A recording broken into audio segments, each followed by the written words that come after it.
Oke, bayangin deh, pulau prajurit itu sekarang benar-benar terisolasi dari dunia luar gara-gara badai. Di dalam rumah, itu tinggal 5 orang. Dan yang paling serem, salah satu dari mereka itu pembunuh berdarah dingin. Udah nggak ada lagi yang namanya saling percaya, yang ada cuma paranoia yang bikin sesak napas. Nah, di sini kita bakal lihat gimana cerita yang udah tegang ini jadi makin kacau balau. Kita mulai dari senjata yang hilang, terus kita lihat gimana mental mereka hancur, ada eksekusi yang super teatrikal, dan diakhiri sama satu orang yang hilang gitu aja. Rasa saling percaya di antara mereka yang tersisa itu udah, bisa dibilang nol besar. Tapi situasinya berubah dari cuma saling curiga, jadi teror yang nyata banget waktu dua benda yang bisa jadi senjata pembunuh tiba-tiba lenyap. Pertanyaan ini langsung bikin suasana jadi makin tegang.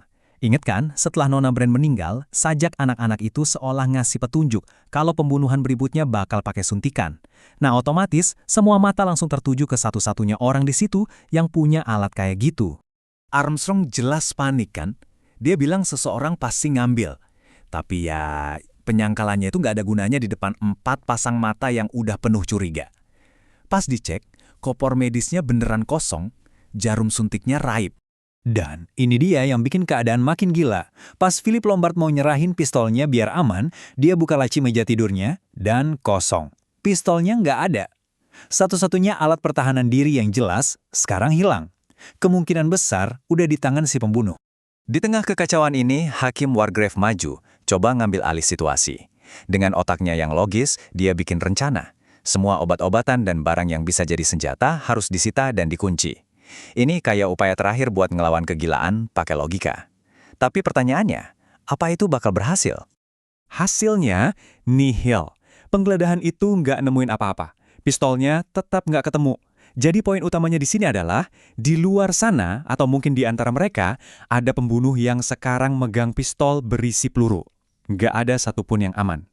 Oke. Kita lanjut ya. Ancaman fisik karena ada senjata yang hilang ini sekarang merembet jadi ancaman mental. Tekanan yang gak berhenti-berhenti ini mulai bikin kelima orang yang tersisa, ya bisa dibilang mulai gila. Nah, ini yang menarik banget. Kalau dilihat dari luar, mereka semua kelihatan tenang, diam, saling waspada. Tapi di dalam kepala mereka, wah itu udah kayak badai. Penuh tuduhan, kecurigaan, dan rasa takut yang luar biasa. Pikiran mereka mulai liar, bikin teori-teori sendiri buat ngejelasin semua kegilaan ini. Dan yang jadi target utama kecurigaan? Ya, Dr. Armstrong. Kan dia punya akses ke obat-obatan. Dia ngerti soal kematian, gampang banget buat nuduh dia. Jangan-jangan dia orang gila yang nyamar jadi dokter. Dan ini nih yang nunjukin ironinya. Mereka semua sama-sama ketakutan, tapi rasa takut itu justru yang misahin mereka. Tiap orang sibuk sama ketakutannya sendiri, sambil mikir jangan-jangan orang di sebelahnya inilah sumber dari semua ketakutan itu. Ceritanya bahkan ngegambarin mereka udah bukan kayak manusia lagi. Mereka udah jadi kayak binatang yang terperangkap. Wargrave diibaratkan kura-kura tua, Blore kayak hewan buas yang lamban, dan Lombard kayak serigala. Sisi manusiawi mereka udah hilang. Yang sisa cuma insting buat bertahan hidup. Dan disinilah si pembunuh nunjukin kejeniusannya. Dia nggak cuma membunuh, tapi dia masang perangkap yang cerdik banget.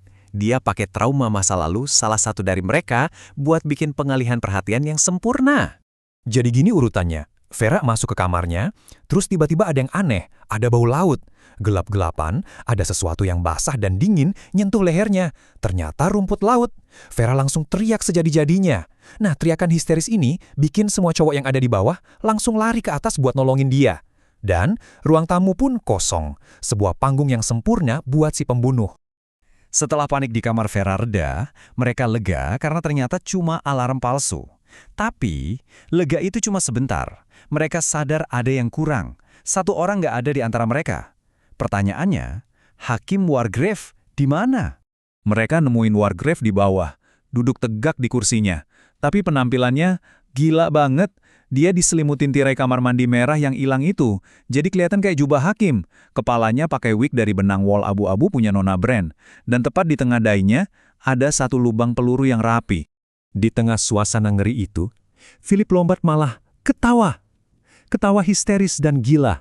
Sambil ketawa, dia ngucapin sajak anak-anak itu. 5 prajurit kecil masuk ke pengadilan, 1 masuk chancery dan kemudian tinggal 4. Ini benar-benar momen di mana kewarasan mereka udah di ujung tanduk. Oke, sekarang tinggal 4 orang. Malam tiba, dan level terornya naik lagi.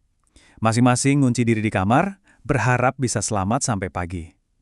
Tapi, ya, malam itu masih panjang. Dan misterinya jadi makin aneh. Pas Lombard sendirian di kamarnya, dia nemuin sesuatu yang bikin kaget. Pistol yang tadi hilang, tiba-tiba udah ada lagi di lacinya. Udah dikembaliin, ini jebakan atau apa? Tengah malam, Blore dengar ada suara langkah kaki. Dia penasaran, keluar buat ngecek, dan nemuin kamar Dr. Armstrong kosong. Orangnya hilang. Mereka cari ke seluruh pulau yang kecil itu, tapi Armstrong nggak ada. Bener-bener kayak lenyap di telan bumi. Dan buktinya ada di meja makan. Patung prajurit kecilnya sekarang cuma sisa 3. Ini kayak pesan dingin dari si pembunuh. Walaupun mayatnya nggak ada, Armstrong udah dianggap mati. Semua harus sesuai sajak. Tapi, Vera punya teori lain. Dia ingat baris sajak berikutnya. Seekor ikan herring menelan 1. Menurut Vera, Armstrong itu nggak dibunuh. Justru dialah pembunuhnya. Kepergiannya itu cuma trik, sebuah red herring atau pengalih perhatian, buat ngecoh mereka sementara dia nyiapin serangan terakhirnya. Jadi, situasinya sekarang bener-bener nggak masuk akal. Tinggal 3 orang, pistolnya udah balik lagi. Pertanyaannya, apakah si pembunuh emang bersembunyi di antara mereka? Atau salah satu dari mereka beneran udah lenyap? Siapa pemburu dan siapa yang diburu sekarang?